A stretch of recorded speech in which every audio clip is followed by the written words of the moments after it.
พวกเฮารู้จักคนพาลบ่เด้อคนพาลบ่แม่นผู้อื่นเด้อให้สังเกตคนพาลในตนเองพาลพ่ออารอเรือแปลว่าหาเรื่องแปลว่าหาเรื่องผู้นั้นหาเรื่องผู้นี้บ่รู้จักอันใดเป็นโทษอันใดเป็นประโยชน์เลยเที่ยวแต่หาเรื่องพาลอันนึงคือพ่อสำเภาสระอารอเรือแปลว่าภาระเกี่ยวกันนี่ต้องแยกเป็นภาษาไทยไม่ฟังที่จริงแล้วคำว่าคนพาลตัวเดียวกันนั่นแหละคนที่ไม่รู้จักอะไรเป็นโทษอะไรจักเป็นประโยชน์เป็นคนที่ชอบหาเรื่องบุคคลผู้อื่นแล้วนำเรื่องต่างๆเข้ามาเป็นภาระแห่งตนแหละคนพาลเป็นจังซั่นสังเกตคนพาลในตนเองคนพาลในตนเองเป็นจังไดเวลาเห็นเขาให้ทานหยังก็สร้างบ่ยินดีบ่มีโมทนาบ่ร่วมอยากมีส่วนแห่งบุญกับเขาแห่งความให้ทานกับเขาอิจฉาริษยาเขาเวลาเขาให้ทานก็บ่โมทนาทานกับเขามันเฮ็ดเอาหน้าดอกมันเฮ็ดไปเพราะสำนั่นแหละนี่คือคนพาลอีนี่มันเฮ็ดจังสั่นมันเฮ็ดจังซี่เป็นแบบนั้นมันเป็นแบบนี้นี่เรียกว่าพาลหาเรื่องใส่ตัวเองนั่นแหละมันเลยเป็นภาระแห่งตนเรียกว่าคนพาลเห็นเขาได้ดีกว่าโตบัดนี้เห็นเขาได้รับรางวัลนั้นแล้วว่ารางวัลนี้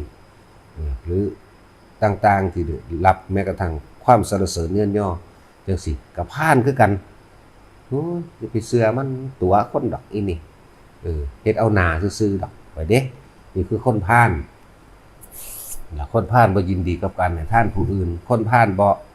ยินดีกับการที่เห็นผู้อื่นได้ดีกว่าตน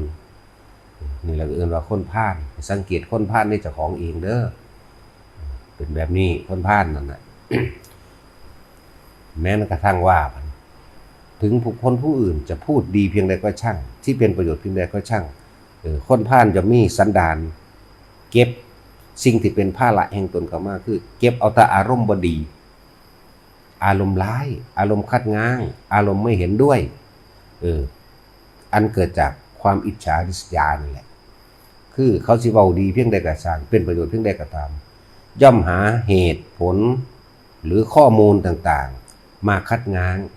เพื่อไม่ให้เห็นดีด้วยกับบุคคลผู้ให้ความรู้ที่เป็นประโยชน์นี่คือคนพาลคนที่บ่รู้จักเลยหรือเรื่องราวที่บ่เคยอยู่ในเหตุการณ์เลยหรือแม้กระทั่งยกเอาตัวอย่างขอบโลกขอบจักรวาลก็สามารถนำเข้ามาเพื่อที่จะหักล้างความเห็นของผู้อื่นแม้นเป็นความเห็นที่ถูกต้องก็ตามดีก็ตามมีประโยชน์ก็ตามกูสิหักล้างอย่างเดียวนี่คือคนพาลคนพาลคือเฮาเองนั่นแหละเห็นเขาไปแจกท่านมองได้กระชักอิจฉาริษยาเขาย่านเขาดีได้นานกว่าตัวเองเฮายกตัวอย่างใกล้ๆที่คือพวกเฮาเห็นเฮาไปเฮ็ดโรงท่านมองหันมองนี่ขนาดเอาลูกผู้ให้ท่านลงไปใส่บ่ให้เจ้าเอาลงนั่นคือคนพาลเข้าใจบ่ล่ะบ่ให้ติดมาเฮ็ดอันคมกันมาเฮ็ดบวชกันแม้กระทั่งชื่อเสียงยังหวงนี่คือคนพาลเด้อและชื่อเสียงก็ยังหวงได้นั่นน่ะบัดนี้แม้กระทั่งเขาจักไปสร้างประโยชน์ให้กับบ้านตนเองให้กับพวกตนเองสถานที่ของตนเองบ่ยอมรับนี่เรียกว่าคนพาลคนพาลสิบ่ยินดีกับการให้ทานบ่ยินดีกับชื่อเสียงของไผบ่ยินดีกับสิ่งที่เป็นประโยชน์เลยนี่เรียกว่าคนพาลคำว่าประโยชน์นี่เป็นประโยชน์ส่วนรวมประโยชน์ของผู้อื่นคนพาลสิหักล้างตลอดเลยสังเกตเบิ่งโลดถ้าเป็นคนแบบนั้นล่ะให้หลีกออกเสียให้ลบออกให้หลีกออกอย่าคบอย่าไปคบเด้เพราะกับคบกับบุคคลเช่นไรเฮาจะค่อยๆซึมซาบเอ็นเอียงแล้วจะกลายเป็นดังบุคคลเช่นนั้นคบคนเห็นแก่ตัวก็จะกลายเป็นคนเห็นแก่ตัวและให้คบนักปราชญ์บัณฑิตให้คบนักปราชญ์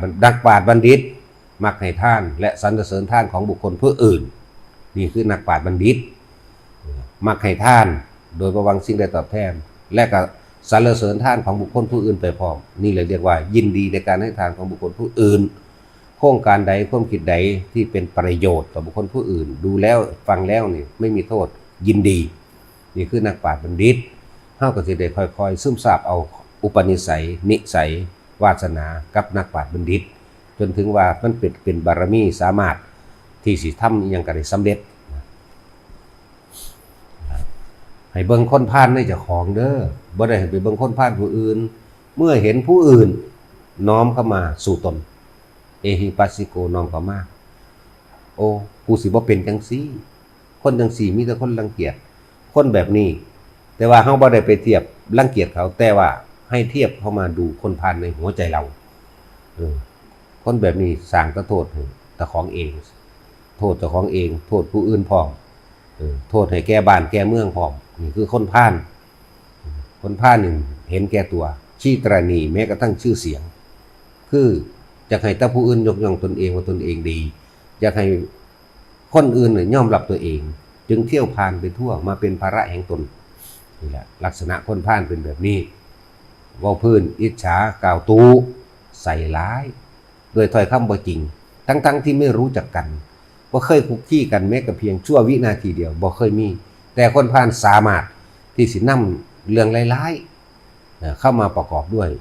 ยิบยกเอาจากการได้ยินได้ฟังจากสื่อข่าวต่างๆแหล่งต่างๆหรือจากบุคคลผู้อื่นก็แล้วแต่ยิบยกขึ้นมาเพื่อจะหักล้างคนดีนั่นแหละคือลักษณะคนพาลจะครบเด็ดขาดคนพาลทั้งหลายเหล่านี้ แม้นเห็นบุคคลผู้อื่นให้ทานไม่ยินดีเด้เป็นไปบ่ได้ที่คนพาลจะไปสวรรค์บ่มีทางคนที่ไม่ร่วมยินดีในการให้ทานของบุคคลผู้อื่นเป็นไปบ่ได้เลยที่จะไปสู่สุคติสุคติมีมนุษย์และสวรรค์เป็นต้นมนุษย์และสวรรค์เป็นต้นเรียกว่าสุคติล้วนแล้วแต่น้อมจิตใจของเราไปสู่ทุกขติอย่างเดียวเพราะมันจะเก็บเอาเฉพาะอารมณ์ความอิจฉาความริษยาความเห็นแก่ตัวเห็นแก่ได้แก่ตนแม้ชื่อเสียงก็ยังไม่อยากให้ผู้อื่นมีพวกนั้นไม่ธรรมดาบ่นั่นแหละลักษณะคนพาลเด้อมีอบายภูมิเป็นทั้งไปอย่างเดียวล้วนๆตกนรกก่อนด้วยครุกรรมอันหนักครุกรรมอันนั้นเป็นอกุศลกรรมตกนรกก่อนอสุรกายเปรตเดรัจฉานวนจากเดรัจฉานลงไปสู่นรกอีกวนไปวนมานั่นนานนับอสงไขยนับประมาณไม่ได้นี่เรียกว่าคนพาลจังว่าพวกเข้าพยายามคบหาเอาเฉพาะนักปราชญ์บัณฑิตนะ โอ้ยมันมีตัวอย่างต่างเยอะต่างแยะน้องพระอนุรุทธะขนาดเป็นมเหสีในสมัยการครั้งหนึ่งเป็นมเหสีอยู่เนื่องพระราชสีแห่งหนึ่งอิจฉาแม้กระทั่งนั่งล่ำเขามีอาชีพแค่ว่าไปฟ้อนล่ำกินซื้อไปอิจฉาเขาว่าเขาฟ้อนงามว่าคนยกย่องนั่นสมัยนี้มาเกิดเป็นน้องพระอนุรุทธะลูกสาวของพระเจ้าอมิโตธนะน้องไส้ของพระใหญ่สุโธธนะนั่นเองน้องพระอนุรุทธะนี่เป็นผู้ยิ่งสมัยการก่อนนั้นนับประมาณบ่ได้หลายกับอยู่ขนาดนี้ผลแห่งความอิจฉาริษยาผลแห่งคนพาลมันยังไม่ให้ผลศาสตร์สุดท้ายใดนี่ขนาดนั้นนั่นแหละไปอิจฉาเขาแม้กระทั่งเขาแค่เป็นนั่งล่ำเขาเป็นหมอล่ำเขาเป็นนักฟ้อนซื่อบัดนี้มีคนยกย่องว่าฟ้อนงามมีการตบรางวัลให้เล็กๆน้อยๆก็อิจฉาเขาแล้วก็ก้าวยกตนเองฉันสวยกว่าฉันมียศถาบรรดาศักดิ์มากกว่าฉันลำสวยกว่านี้อีกแต่ฉันไม่ลำเบิ้งมันธรรมดาบ่นั่นแหละด้วยบาปกรรมนั้นเฮ็ดให้ตกนรกอยู่หลายกับจากบ่ธรรมดาดิแต่ว่าผลบุญก็มีอยู่แต่ว่าอกุศลมันหนักกว่าแรงกว่าเลยต้องไปตกนรกก่อนจังคอยคืบคลานขึ้นมาพอแห้งจังมาเกิดในศาสตร์นี้ถึงแม้นว่าบัดก็ซ้ำเป็นเครือญาติของพระพุทธเจ้าหรือเป็นน้องพุทธเจ้านั่นแหละถ้าสิพูดอีกอย่างนึงเป็นน้องโดยญาติเป็นน้องโดยสายโลหิตอย่างสั้น หลังจากพุทธเจ้ากลับมาเผยแผ่ธรรมะได้มากมายแล้วมือหนึ่งพระอนุรุทธะต้องการที่สิโปรดเอาน้องสาวจะฟ้องเองนั่นแหละก็กลับมากรุงกบิลพัสก็ถามหานั่งสุนอย่างละนั่งซื้อวางได้ละลืมซื้อแล้วนั่งรูปนันทะเป็นผู้มีรูปกายสวยได้ที่แหลกเกิดมาต่อมาเลยเกิดกายเมื่ออายุขึ้นถึงเป็นสาวแล้วเกิดกลายเป็นโรคเลื้อน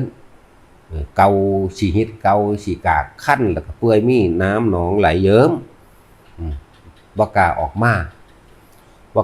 ตอนหลับพระอนุรุทธะนำเรื่องนี้ไปปรึกษาพระพุทธเจ้าเร่งเบิ่งแล้วเห็นแล้ว ว่าบุพกรรมนั่นนะอิจฉาริษยาเขาไปนำผงแป้งฝุ่นที่ทำให้เกิดเชื้อโรคผสมกันกับหมามุ้ยผสมกันบดใส่กันไปโรยตัวของนางเองโรยตัวนางล่ำสมัยตะกี้ปูนหลายกับอิจฉาเขาไปยองใส่หัวเขาไปถูใส่น้ำตนน้ำโตเขาเห็นให้เขาอับอายขายหน้าแก้เสื้อผ้าเขาออกแล้วให้เขาเอาฝุ่นผงอันนี้ประกอบกับหมามุ้ยนี่ถูไปในตัวเขาให้เขาเกิดความเจ็บแสบปวดร้อนนั่นแหละด้วยบาปกรรมอันนี้ด้วยเหตุให้นั่งมาเป็นโรคนี่เป็นเศษกรรมด้วยเศษกรรมที่เบื้องขนาดเศษมัน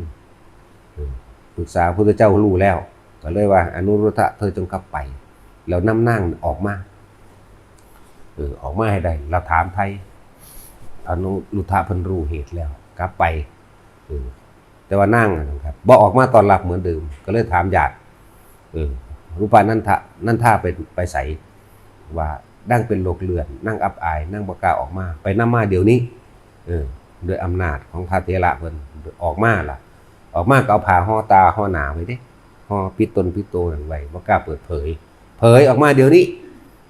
เพิ่นก็จังเว้าเพิ่นก็เลยเว้าบุพกรรมให้ฟังบอกว่าเคยเฮ็ดแบบนี้เคยเฮ็ดกรรมแบบนี้มาก่อนเธอเนี่ยเป็นคนที่มีความอิจฉาริษยาแม้กระทั่งตนเองเป็นผู้มียศถาบรรดาศักดิ์ยิ่งใหญ่กว่าแต่ความอิจฉาหวงแต่นี่ที่เหนียวแม้กระทั่งชื่อเสียงของผู้คนผู้อื่นนั่งล่ำนั่นเขาแค่ว่าร้องเพลงเต้นล่ำทำเพลงพ่อได้แลกอาหารกินซื้อแต่ว่าเธอมียศถาบรรดาแต่ความอิจฉาของเธอแบบนั้นเลยนี่บุพกรรมเธอจึงเป็นเช่นนี้นั่นก็เลยว่าเธอเป็นยังคือบ่ตั้งคือบ่ให้ทานบอกว่าบ่มีของเครื่องประดับเธอบ่มีบอกมีนั่นแหละจังว่าก็เอาเครื่องประดับที่แหละไปขายแล้วก็ไปสร้างศาลาโรงฉันเนี่ยที่แห่งหนึ่งก็เฮ็ดตามนั้นเพราะแต่เฮ็ดตามนั้นก็นิมนต์พุทธเจ้ามาพุทธเจ้าก็เทศนาซ้ำอีกที่นึงเพราะว่าสร้างโรงฉันสร้างโรงหอฉันนั่นแหละและอาสนะที่ตั้งน้ำตั้งบาตรที่ล้างน้ำล้างบาตรหลายอะไรอย่างเดี๋ยวนำออกมาต่อหน้าพุทธเจ้าพระพุทธเจ้าก็แสดงธรรมไปจิตใจของนางเองก็เคลิ้มไปตามธรรมทรงกระแสแห่งความคิดไปเห็นความเป็นจริงเห็นตรงกับคำสอนพระพุทธเจ้าพอดีพระพุทธเจ้าเทศนาเสร็จปึ๊บก็หายจากโลกขี้เหือนขี้หิดโลกที่เก่านั่นแหละพอดีกับบรรลุโสดาบันจังว่าถ้าบ่มีพระพุทธเจ้าอาจจะตกทุกข์ได้ยากไปอีกหลายกับเพื่อกันแต่ว่านี้พระพุทธเจ้าแก้ให้แต่จึงบอกว่าพวกเฮานั่นเห็นผู้ใดให้ทานก็รวมโมทนาสาธุการยินดีด้วยเด้อบ่เป็นอิจฉาเขาแม่นของท่านนั่นเฮาสิมองเห็นแล้วว่าเป็นของต่ำบ่เป็นตาแซ่บของเจ้าของเองนั่นแหละเห็นเขาตำแจ่วหมักพริกมีผักกฐินมีข้าวปั้นนึงอย่าไปว่าเด้โมทนานำเด้อเพราะเขาเลิศเฉพาะเขาแล้วเป็นไปตามลำดับของผู้บ่มีมันก็ต่างกันจากนั้นคือสุดยอดเขาแล้วบางคน แต่แค่ว่าเขาทับพี่เดียวนึงโดยบ่มีกลับสำตัวแล้วจังว่าบอกเตือนพวกเฮาไว้ว่าไผท่านยังไงช่างโมทนาเลยล้วนแล้วแต่เป็นกำไรเฮาล้วนๆท่านผ่าเช็ดน้ำพื้นเดียวกับช่างเขาน้ำขวดเดียวกับช่าง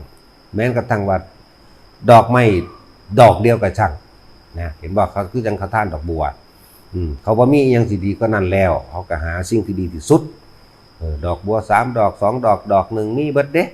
ที่เขาก็เห็นมาอยู่แล้วเขาก็เป็นผู้เคยรับมาอยู่แล้ว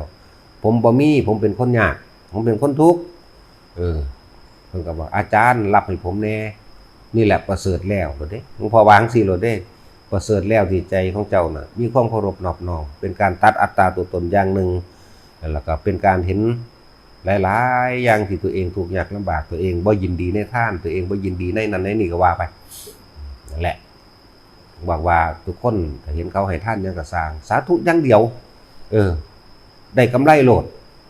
เขาให้ท่านหลายก็สร้างสาธุอย่างเดียวให้ท่านน้อยก็สาธุอย่างเดียวจะเป็นของต่ำของหยาบของละเอียดของปราณีตเพียงใดก็สร้างสาธุโลดหรือเฮาเที่ยวไปในสถานที่วัดว่าอารามต่างๆแต่เห็นอันนั้นเห็นอันนี้สูว่าวัดผู้เพิ่นใหญ่ๆแล้วผู้เพิ่นมีบารมีสูงแล้วมีครบเบิดทุกอย่างล้นเหลืออย่าไปตำหนิเด้สร้างเอียงกระดอกกระเดียดถามตัวเองบัดนี้ของกูมีหรือยัง เข้าใจบ่ล่ะของเขาเจ้าเต็มหมดอยู่นี่ของกูมีหรือยังนอนี่รู้จักบ่ล่ะบ่แม่นว่าสร้างหยังใหญ่แท้เปลืองนั่นนี่สารพัดเด้โบสถ์ก็สร้างวิหารศาลาหรือของประดับประดาอยู่ในหันก็ตามเจดีย์วิหารที่เขาเจ้าสร้างเจดีย์วิหารใหญ่ๆก็ตามโมทนานำโลดสาธุเด้อขอให้ผู้ข้าเป็นผู้มีส่วนแห่งบุญเนี่ยขอให้ผู้ข้าเป็นผู้มีส่วนแห่งผลบุญกุศลกรรมดีของกับพวกท่านทั้งหลายเหล่านี้เคยเว้าอยู่เด้มาตลอดอยู่เด้ขนาดเฮาเหลียวเห็นวัดซื่อๆนี่มันยังนึกในใจเลยสาธุผู้ข้าเป็นผู้มีส่วนแห่งผลทานบุญกุศลกรรมดีครับทุกท่านนึกแค่นี้นึงได้ล่ะบางที่ปีติเกิดขึ้นวืดในบ่ธรรมดาเด้เป็นมาตลอดแล้วก็เฮ็ดมาตลอดแล้วจังว่าทุกคนเบิ่งคนพานในตัวของเองเด้อแม้นสิเห็นคนอื่นพานเข้าใจว่าการกระทำเช่นนั้นเป็นโทษแต่ว่าเฮานำตัวนั้นกลับมาปรับปรุงเปลี่ยนแปลงดัดแปลงตัวของเองกูสิบ่เป็นจังซี่เห็นบ่ล่ะนั่นคือว่าคำว่าคนพานแปลว่าคนมีภาระมากหาเรื่องแล้วก็เกิดกลายเป็นภาระแห่งตนอย่างสั้นคนพานมีคติเดียวอบายภูมิเอาละพอ